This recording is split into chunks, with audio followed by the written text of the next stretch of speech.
بسم الله الرحمن الرحيم وهذا صراط ربك مستقيما قد فصلنا الآيات لقوم يذكرون لهم دار السلام عند ربهم وهو وليهم بما كانوا يعملون. السلام عليكم ورحمة الله وبركاته. الحمد لله رب العالمين والصلاة والسلام على أفضل المرسلين وعلى آله وصحبه ومن دعا بدعوته إلى يوم الدين. أما بعد، فقال الله عز وجل في كتابه الكريم: إياك نعبد وإياك نستعين. Ikhwatal iman hafizahumullah. Kajian kita pada malam hari ini mengambil tema Al-Hurriyah fil Qur'anil Karim Sunnah An-Nabawiyah, kemerdekaan dalam perspektif Al-Quran dan As-Sunnah. Di antara nikmat Allah yang sangat besar dan sekaligus merupakan al-qiyam al-insaniyah, nilai-nilai kemanusiaan yang sangat asasi dalam hidup ini adalah al-hurriyah, kemerdekaan. Saudaraku yang saya cintai karena Allah Subhanahu wa Ta'ala, kehidupan kita ini tidak akan sempurna, tidak akan tentram, tidak akan damai kalau dalam hidup ini tidak ada kemerdekaan. Oleh karena itu, kemerdekaan adalah anugerah Allah, nikmat dari Allah yang wajib hukumnya untuk kita jaga, untuk kita pelihara, sehingga hafizahumullah, kehidupan kita ini benar-benar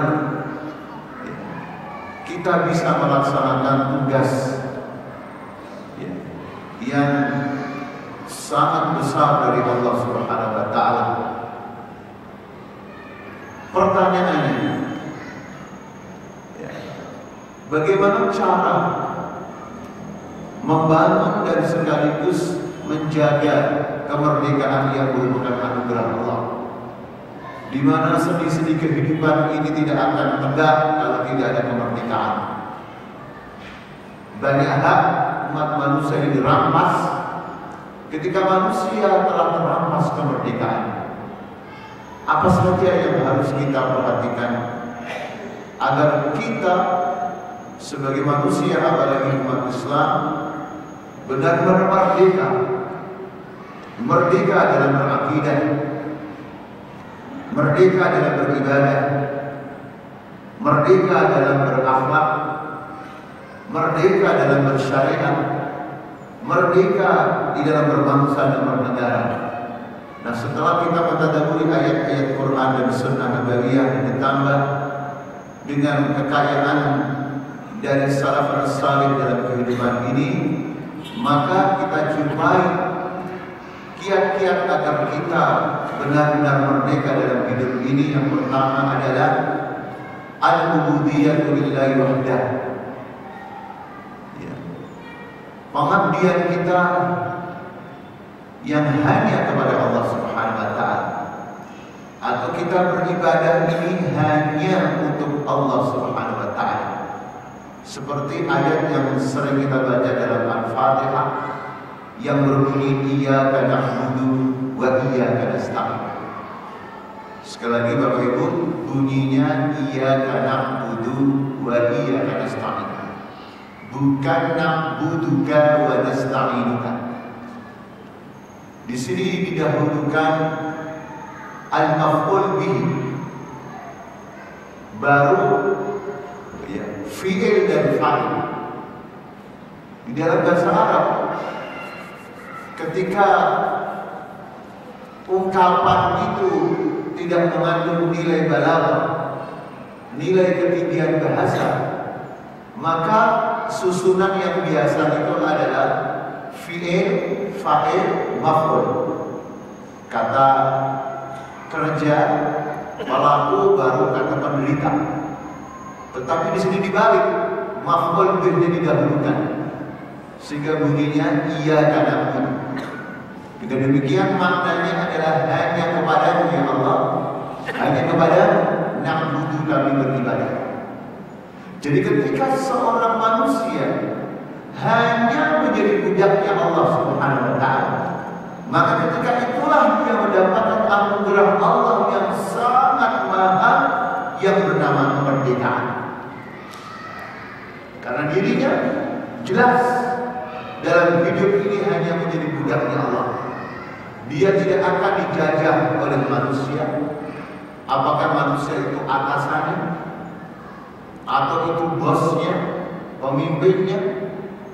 Dan tidak ada penjajahan bangsa terhadap bangsa yang lain seperti zaman dahulu dan zaman sekarang, di mana sebuah bangsa yang katanya berdaulat tapi tidak bisa menentukan sendiri siapa calon presiden. Setelah presiden terpilih tidak mampu mempunyai kemerdekaan untuk menyusun kabinetnya, karena dia harus taat kepada negara tertentu yang menjajah dirinya, sehingga banyak menteri-menteri titipan dari negara-negara penjajah. Seseorang ketika berorganisasi atau berpartai tidak mempunyai kebebasan untuk menyampaikan pendapatnya sesuai dengan aturan Allah, karena takut dipecat oleh ketuanya dan sebagainya, sehingga dia terjajah oleh ketuanya, pemimpinnya. Dan ketika itulah sekalian kehidupan ini tidak normal, kehidupan ini tidak tentram, terjadi ketakutan-ketakutan yang mencekam. Kalau pemimpinnya saja ketakutan, bagaimana rakyatnya? Fitnah. Dan itu semuanya tidak akan terjadi ketika seluruh manusia hanya beribadah kepada Allah Subhanahu wa ta'ala. Oleh karena itu ulama tafsir ketika menjelaskan makna iyyaka na'budu wa iyyaka nasta'in mengatakan, ketika manusia benar-benar hanya menjadi hamba Allah, maka dirinya tidak bisa terjajah oleh manusia lain. Dirinya tidak akan terjajah oleh kebutuhan-kebutuhan duniawinya, karena dunia walaupun penting bukan segala-galanya. Karena dia ingat bahwa Allah adalah Maliki Yaumiddin, Raja di hari pembalasan. Sehingga ketika dia bekerja, kemudian atasannya atau masyarakat tidak menghormatinya, tidak membalasnya, dia punya akidah yang sangat kuat, di mana balasannya pasti akan dia dapatkan dari Allah yang Maha Adil, Maha membalas secara seadil-adilnya. Sehingga dirinya meskipun membutuhkan dunia, tapi dirinya tidak terjajah oleh dunia. Dirinya walaupun dia butuh pemimpin, tidak akan menjadi budaknya pemimpin, karena yang memberikan balasan yang seadil-adilnya hanyalah Allah Subhanahu wa ta'ala. Inilah korelasi antara iyyaka na'budu wa iyyaka nasta'in dengan Maliki Yaumiddin, atau dalam ilmu tafsir disebut al-munasabah, korelasi antara satu ayat dengan ayat yang lain. Dan dalam metodologi tafsir maudhu'i min khilal surah, tafsir maudhu'i, tafsir tematik dalam bersepakat satu surat, maka seorang mufassir harus punya kemampuan untuk ibras, menampilkan al-munasabah, korelasi antara satu ayat dengan ayat yang lainnya, sehingga memunculkan al-wahdah al-mawdhu'iyah, kesatuan tema yang ada dalam Al-Quran Al-Karim. Jadi Bapak Ibu sekalian, sekali lagi, umat manusia, bangsa ini akan mendapatkan kemerdekaan yang hakiki, bukan kemerdekaan semu. Maka kapan? Ketika kita semua hanya benar-benar menjadi hamba Allah. Itu sebabnya tujuan hidup kita adalah tidak ada lain kecuali hanya untuk beribadah. Wa ma khalaqul jinna wal insa illa liya'budun. Ketika ibadah seseorang tidak benar, ketika ibadah seseorang tidak total kepada Allah, maka sebagian hidupnya akan terjajah. Kalau dia murid, akan terjajah oleh gurunya, takut pada gurunya, takut tidak diberikan nilai yang bagus, takut tidak dinaikkan kelas dan sebagainya. Kalau dia prajurit, takut dengan komandannya, takut dengan yang pangkat dan sebagainya.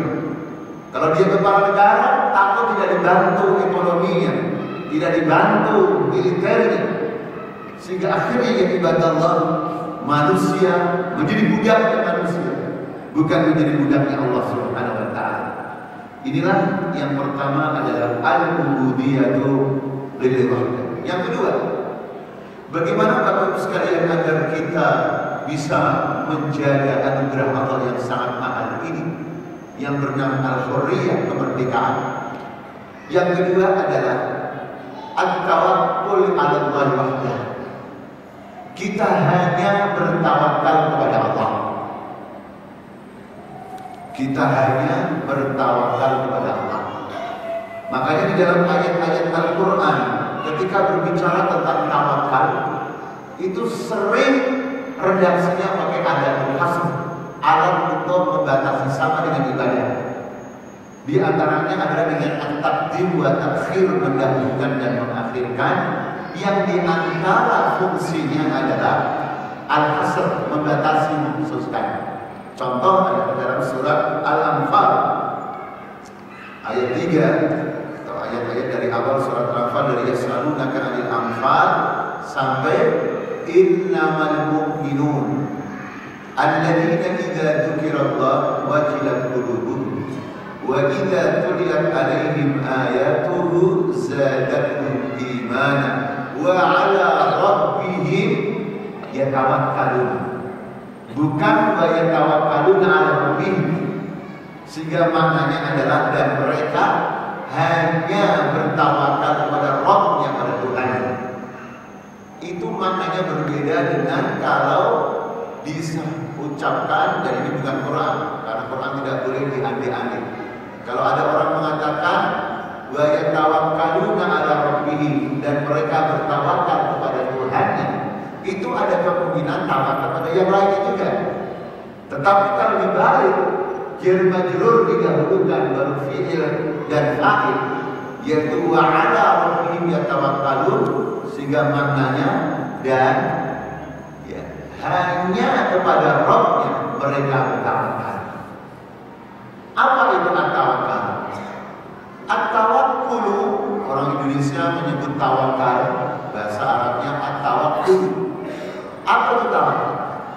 Ulama mendefinisikan at-tawakkulu adalah al-akhdhu bil asbab wal ridha bin natijah. Jadi ada dua kata kunci tawakal. Yang pertama adalah berupaya semaksimal mungkin seluruh sebab-sebab yang ada di dunia ini kita usahakan, kita ambil untuk mencapai tujuan. Artinya kalau anak kita belajar, berarti dia harus paham, harus hafal, dan itu harus belajar secara total. Kalau kita mencari nafkah, berarti harus bersungguh-sungguh, ya, disiplin, mempunyai etos kerja yang benar, hafizahullah, secara total. Nah, setelah kita berusaha semaksimal mungkin, maka kata kunci yang kedua adalah waridho bin natijah. Dan kita harus ridho ya, kepada hasil yang telah ditentukan oleh Allah. Jadi manusia yang merdeka adalah manusia yang hanya beriktiman, ya, bergantung kepada Allah, berupaya secara maksimal seluruh potensi yang bersifat manusiawi kita kerahkan, dan setelah itu kita bergantung kepada Allah. Kita tidak bergantung pada orang tua, Buktinya tidak sedikit anak yang kaya pada orang tuanya sudah meninggal, ibunya sudah meninggal. Ketika kecil dia yatim, tapi akhirnya dia menjadi orang kaya.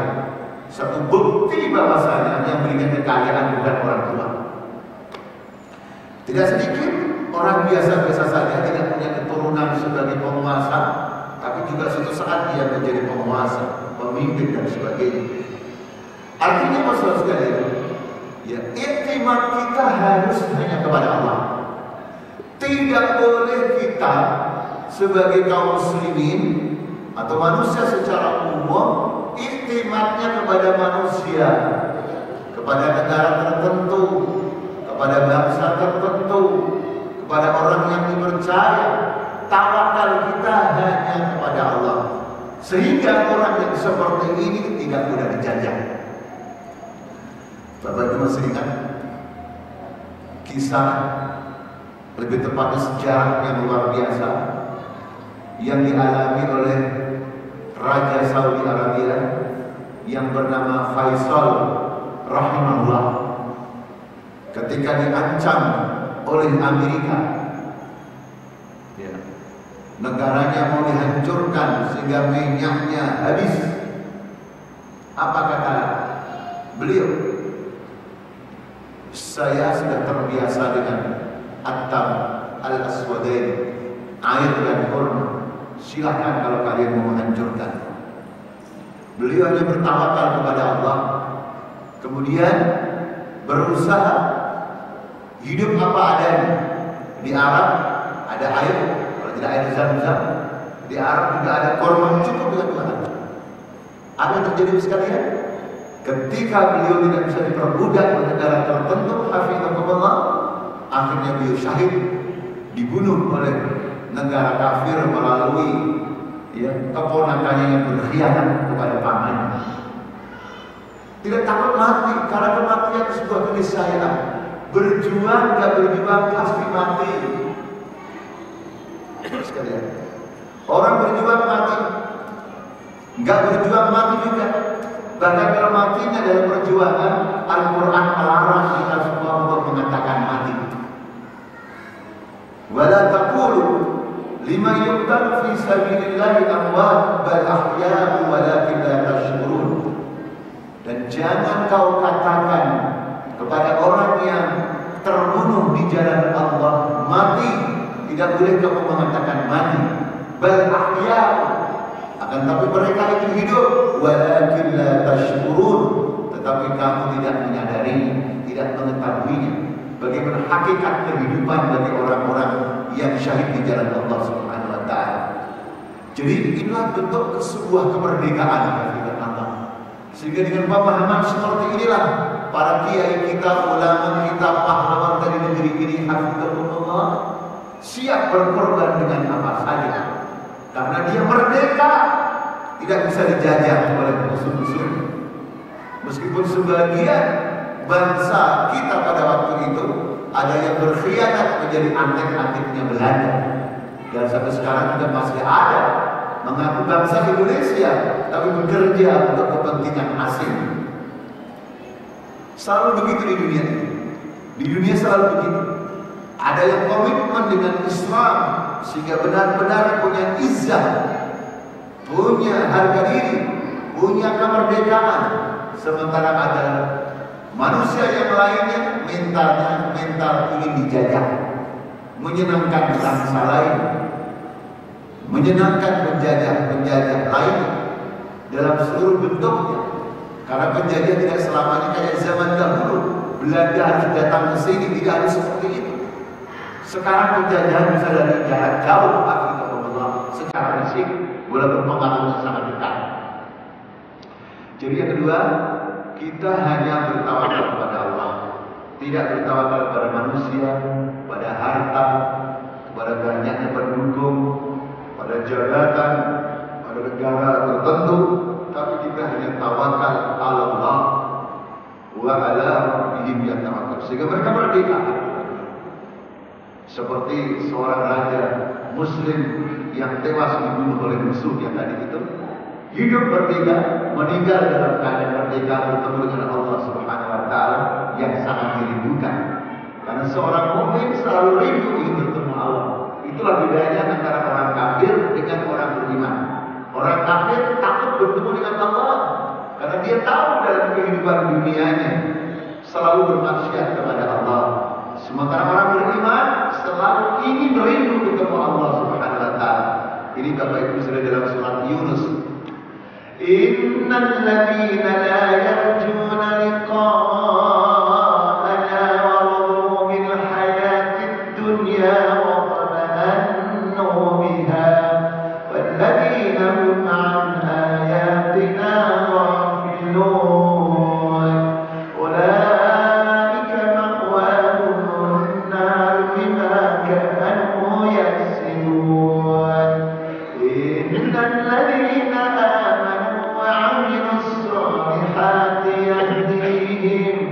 يهديهم ربهم بإيمانهم تجري من تحتهم الأنهار في جنات النعيم دعواهم فيها سبحانك اللهم وتحيتهم فيها سلام وآخر دعواهم أن الحمد لله رب العالمين. Yang ketiga, bagaimana agar bangsa kita ini, kaum muslimin seluruh dunia, benar-benar merdeka, tidak terjajah oleh manusia, oleh hawa nafsunya, oleh obsesi dunianya, dan oleh apapun namanya di dunia ini. Caranya ketiga adalah al-iktifa ad-dati. Al-iktifa ad-dati, yaitu melalui kemandirian. Mandiri ekonominya, mandiri undang-undang negaranya, mandiri dalam berpolitik, mandiri dalam keperpihakan, mandiri dalam menentukan masa depan negaranya, mandiri dalam memilih presidennya, mandiri dalam memilih menteri-menterinya, tidak bisa diganti oleh orang lain. Itulah Bapak Ibu sekalian orang yang merdeka. Jangan bermimpi umat manusia di dunia ini termasuk umat Islam akan mandiri, akan merdeka, sementara tidak punya kemandirian. Sederhana saja Bapak sekalian. Bapak Ibu bisa bertanya, Indonesia mayoritas agamanya apa? Islam. Bapak Ibu, umat Islam di Indonesia tidak semua jadi rakyat biasa. Sudah ada jadi presiden, sudah ada menjadi menteri, sudah ada menjadi apapun yang menjadi Indonesia. Saya bertanya, kenapa umat yang agamanya Islam tapi belum mampu mempunyai kurikulum yang Islam? Kurikulum pendidikan di Indonesia yang terbaru 2013, pelajaran agama Islam itu berapa persen? Pak, Bapak yang jadi guru atau wali murid, pelajaran agama Islam di negara kita ini, di sekolah-sekolah negeri, itu berapa jam? Kenapa Pak?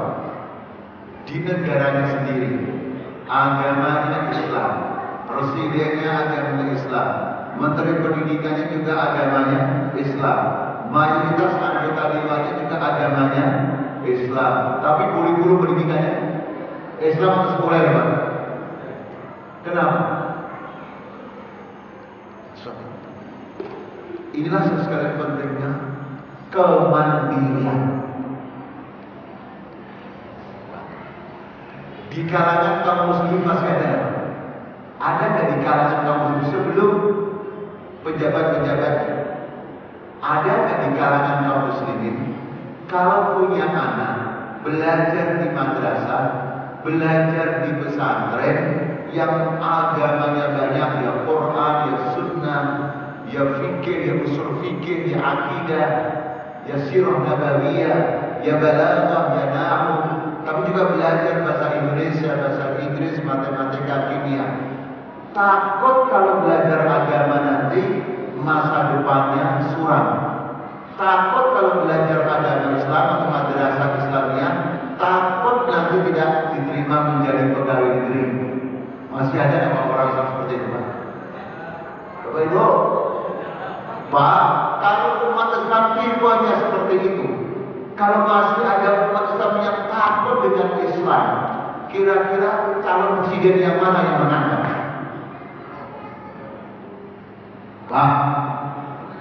Pak, Bu, kalau masyarakat sendiri takut akan Islam, itu yang pantas yang mana presiden? Nomor berapa? Masyarakat sendiri tidak senang Islam, ya Pak? Punya anak 4, 5, 10, hampir semuanya sekolah di semua. Baru kalau anaknya sudah nakal, susah diatur, baru anaknya dikirim ke mana, Pak? Bapak Ibu, gimana Pak?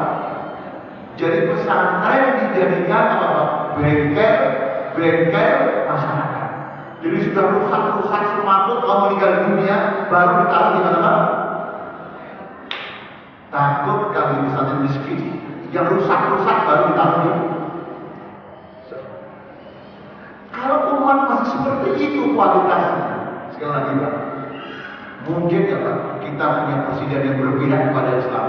Kalau masyarakatnya seperti itu, nggak bakalan pilih orang.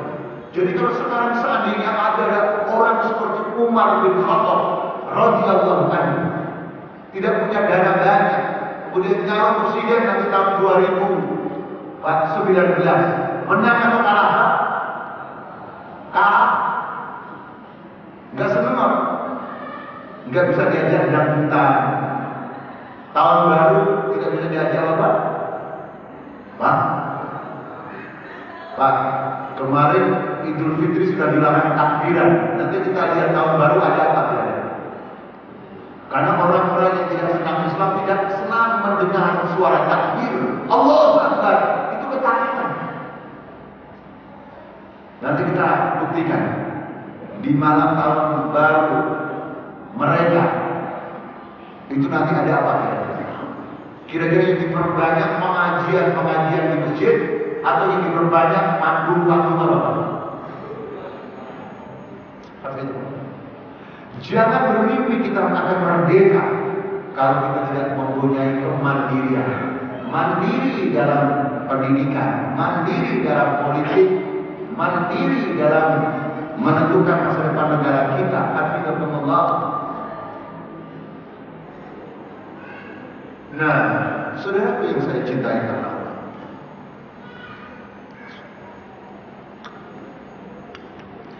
bagaimana mendidik diri kita dan anak keluarga kita untuk menjadi orang yang mandiri, yang pada gilirannya menjadi bangsa yang mandiri.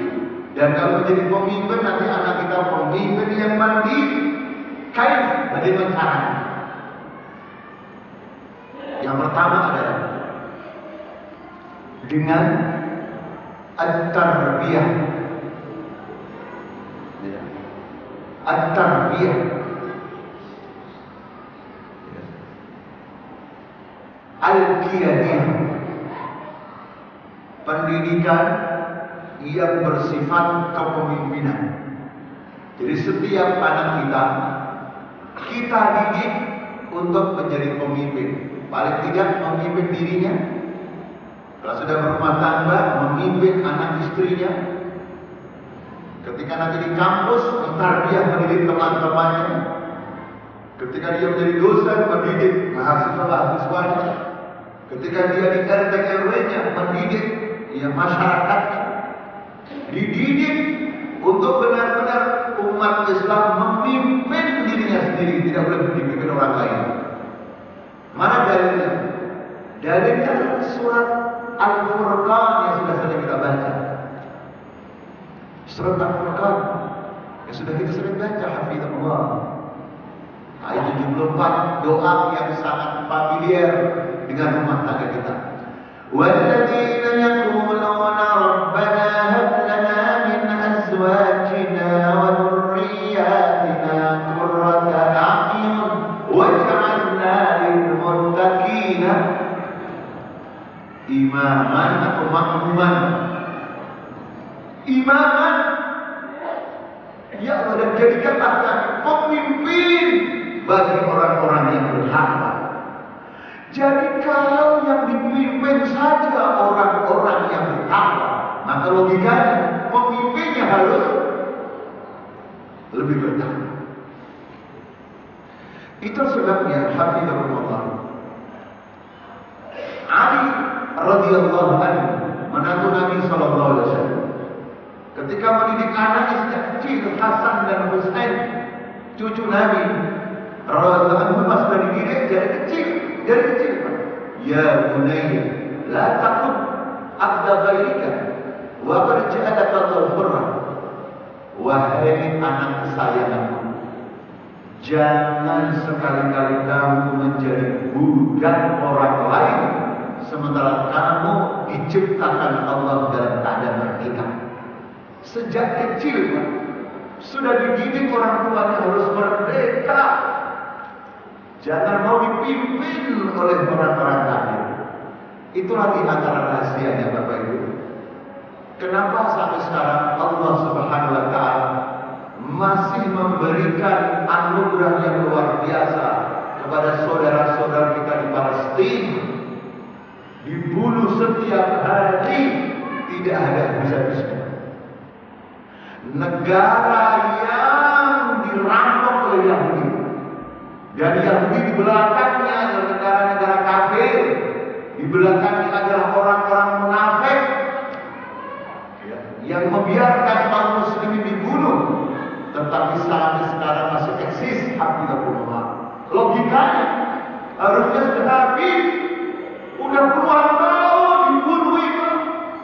Saudaranya mau bantu susah, bapak mau bantu tidak semudah itu, walaupun kita wajib membantunya. Kadang-kadang dirampok di tengah perjalanan, apalagi kalau kita tidak bantu sama sekali, alhamdulillah kita. Kenapa, Pak? Di antaranya anak-anaknya sejak kecil sudah merdeka. Ini walaupun sekedar pengalaman pribadi, Pak. Ketika saudara-saudara kita belajar di Timur Tengah, termasuk saudara bapak yang lagi berbicara, mengajar anak-anak dari dunia Islam. Ada dari Bosnia, Mesir, Indonesia, Palestina, India, Bangladesh, Yaman. Itu anak-anak Palestina, Pak. Anak Palestina. Biasa kalau kita ngajar, saya ngajar Quran waktu itu. Namanya ngajar anak harus ada ketuanya. Itu kebanyakan anak-anak Palestina yang kecil, Pak. Ya Ustaz, ada Ali. Saya ketuanya, Ustaz. Saya ketuanya. Kecil-kecil, Pak. Padahal tangannya digiling. Begitu ada perang, Bapak masih ingat tahun berapa, Pak? 90-an. Perang antara Irak dengan Kuwait. Ketika Kuwait mau dicaplok oleh Irak dan Saudi membantu Kuwait, Saudi juga kena rudal Sorot dari Irak. Orang-orang Saudi, termasuk anak-anaknya, Pak, begitu ada rudal, ada ketakutan. Pak, orang kalau kaya itu biasanya senang mati, takut mati, Pak. Pak, orang itu kaya, hidupnya senang-senang terus. Biasanya, takut mati itu senang mati, Pak. Bapak tahu, rudal itu rujud. Anak-anak Saudi, orang bertakut, anak Palestina malah keluar, lihat rudal, Pak. Keluar, disuruh ke atas. Ini kelebihannya anak-anak yang lahir di ardil jihad, di tanah fisabilillah, dan takut mati. Maka Yahudi yang melawan bukan hanya orang tua, perempuan, anak-anak juga jadi penjahit tidak pemelah. Sehingga tidak akan menyerahkan sejengkal pun tanah Palestina kecuali memang harus berjihad di jalan Allah. Jadi bagaimana cara menjaga kemerdekaan? Kiai-kiai kita dulu, ulama-ulama kita, pahlawan kita tidak ridho penjajah yang namanya Belanda itu menguasai Indonesia selama-lamanya. Maka dengan segala keterbatasan, kiai memimpin di dalam perang bersama santri-santrinya dengan harta bendanya, dengan jiwanya hafizatullah, supaya kita tidak cerita orang itu diarahkan di Indonesia sendiri hafizatullah. Tetapi ketika semangat perjuangan itu sudah melemah, maka tidak mustahil sebagian orang walaupun mengaku beragama Islam, keberpihakannya bukan kepada kemerdekaan, tetapi pada kepentingan. Kepada kepentingan. Pak, orang-orang pintar di Indonesia hari-hari ini, Pak, walaupun setiap 17 Agustus sering Pak, ya, merayakan hari kemerdekaan, baik orang-orang yang katanya orang-orang pintar, profesor, doktor, pengamat, ahli survei, hari-hari ini berpikir bagaimana menjaga kemerdekaan Indonesia, atau banyak yang menunggu diundang jadi apa, Pak? Pak, Bapak baca kan orang dari ini, Pak? Profesor doktor pula pantasnya menjabat ini. Jadi sekarang orang-orang pintar di Jakarta sekitarnya ini, sekarang pikirannya bagaimana Indonesia tetap merdeka, atau ingin dipanggil siapa? Pak. Jadi kita tidak krisis keilmuan, orang berilmu banyak, tapi yang kita khawatirkan krisis mentalitas. Bagaimana diri saya dapat apa? Saya dapat apa saja gengsi. Bukan berpikir tentang kemerdekaan bangsa ini, kemerdekaan tanah air Indonesia, kemerdekaan kekayaan sumber daya Indonesia.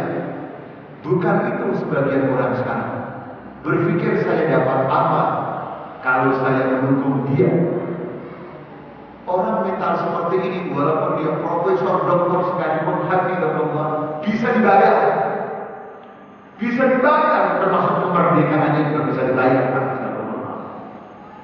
Sampai-sampai kalau istilah sebagian para mahasiswa, Ustaz, sekarang yang dijajah itu bukan politik saja, yang dijajah bukan ekonomi saja, yang dijajah bukan hanya budaya saja, sampai tafsir Al-Quran bisa dijajah sesuai dengan yang gaya. Gak tahu Pak, mahasiswa saya ngomong begitu kira-kira ngarang-ngarang atau ada benarnya. Jadi tafsir Quran itu bisa dijajah. Kemarin yang saya khutbahkan di sini, sampai ada seseorang tega-teganya mengaku beragama Islam, menulis buku tentang al-ayatul irhabiyatu fil Qur'anil Karim, ayat-ayat teroris di dalam Al-Quran. Langsung dipanggil oleh negara tertentu, dapat penghargaan yang luar biasa. Negara mana kira-kira itu? Enggak usah jawab. Jadi tidak jaminan seorang doktor, seorang profesor merdeka, tidak jaminan. Karena kemerdekaan itu berangkat dari keimanan, berangkat dari syaja'ah keberanian, berangkat daripada idealisme, berangkat dari cita-cita tertingginya adalah akhirat surga, bukan dunia yang sedikit kali. Makanya anak kita dari awal harus ditarbiyah kiai. Yang kedua adalah at-tarbiyah al-iktifaiyah, kemandirian. Jadi jangan bermimpi anak kita mandiri kalau tidak dididik sejak awal untuk mandiri. Itulah sebabnya tanggung jawab seorang bapak atau orang tua kepada anaknya. Maksud saya tanggung jawab memberikan nafkah.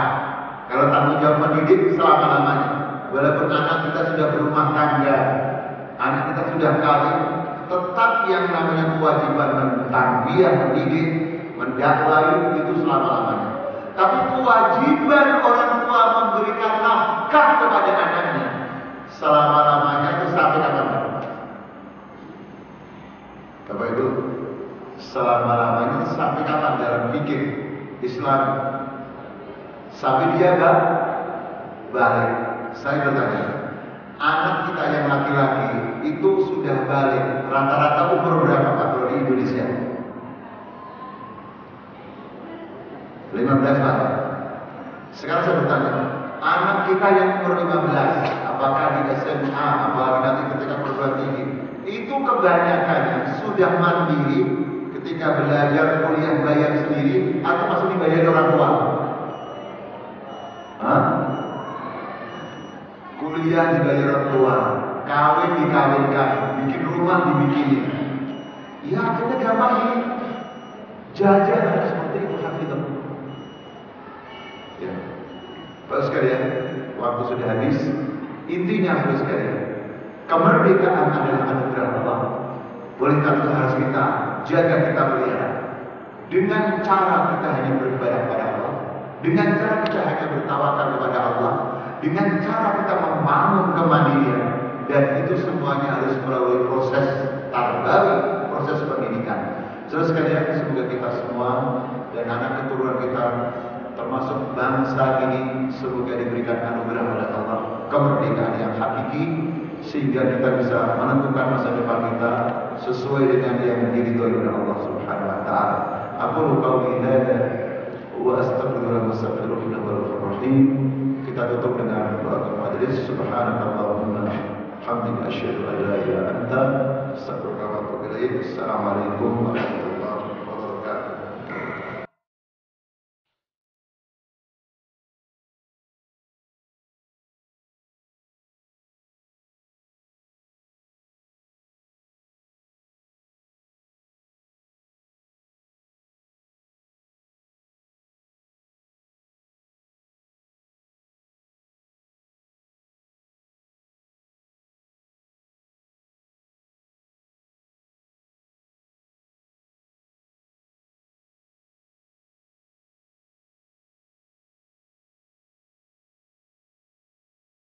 الله والله